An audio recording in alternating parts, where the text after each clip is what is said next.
लद्दाख लड़ते आया है, लद्दाख लड़ रहा है और लद्दाख लड़ते रहेगा अपने कल्चर के लिए, अपनी आइडेंटिटी के लिए और अपने इन्वायरमेंट के लिए। बीजेपी के लोग ये जानते हैं कि अगर आपको रिप्रेजेंटेशन दिया जाए तो फिर वो आपसे आपकी जमीन नहीं छीन पाएगी।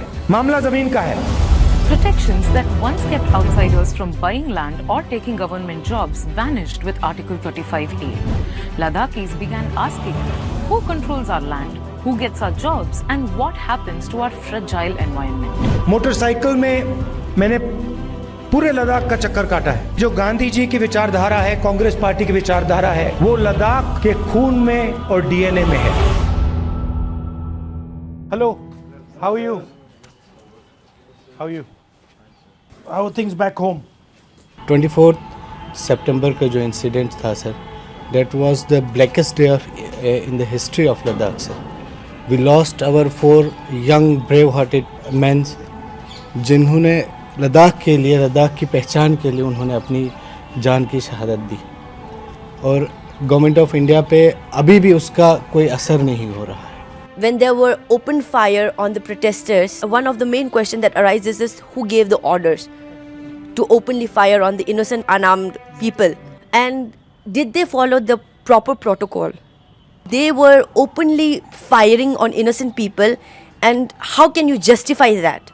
That is one of the saddest thing that we have to see in a democratic country like India, where we said that everybody has a right to live, but you cannot have a political dissent and different opinion.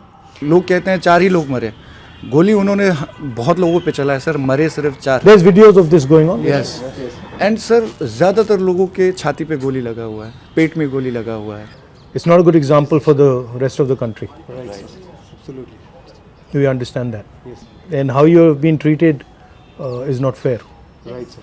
The government does not understand India is a multicultural, multi-religious country. This is really the fight between us and them. Yes. You know? They don't understand actually what India is. You can see it. Same thing is happening in different parts of the country. It's happening in Manipur, you can see. But unfortunately, people are suffering. A large chunk of our land is being taken for solar power. Just given to his friend. To his friends, Mr. As you know, Adani. So Interesting. yeah. This is the pressure land that they have given just for transmission infrastructure from the national grid to Ladakh. They have allocated around 20,000, almost 21,000 crores of funds. Government funds. Yes, government funds. To help him build his thing. Yes. चलिए statehood आपका वो हो गया, problem हो गया। चलिए 6 schedule आपका problem है।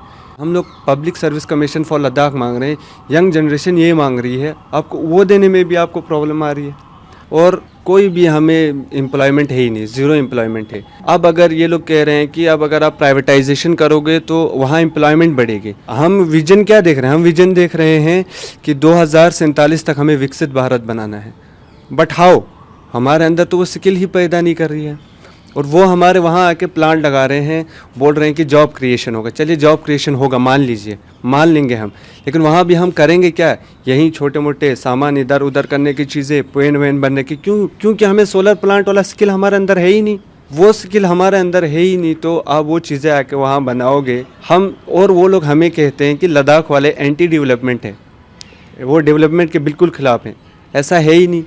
हम 6 शेड्यूल डिमांड ही क्यों कर रहे हैं? Just for the sake of the people that हम चाहते हैं कि आप हमारे यहाँ डेवलपमेंट करो, बट हमसे पूछो।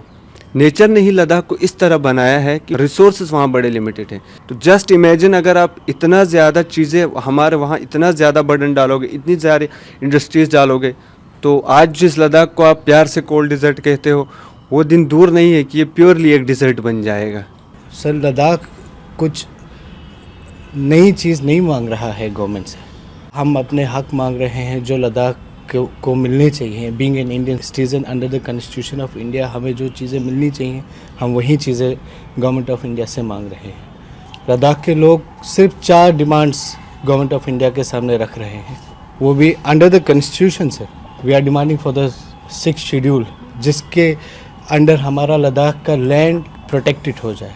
अंडर स्टेटहुड वी वांट कि हमारे पीपल हमारी रिप्रेजेंटेशन करे, क्योंकि हमसे ज़्यादा हमारे एरिया को, लद्दाख को कोई नहीं जान सकता है सर। लद्दाख एक दो चार जो लोगों का जो कॉर्पोरेट वर्ल्ड्स हैं उनका बिजनेस ग्राउंड नहीं है sir.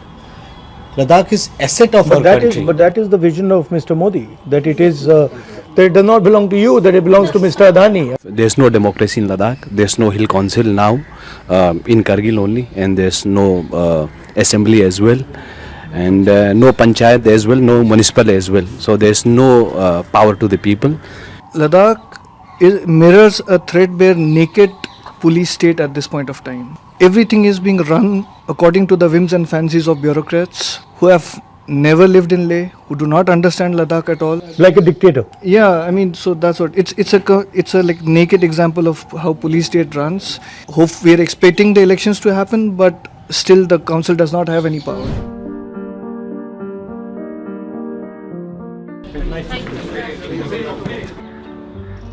Okay, thank you. Don't worry, we'll get to work.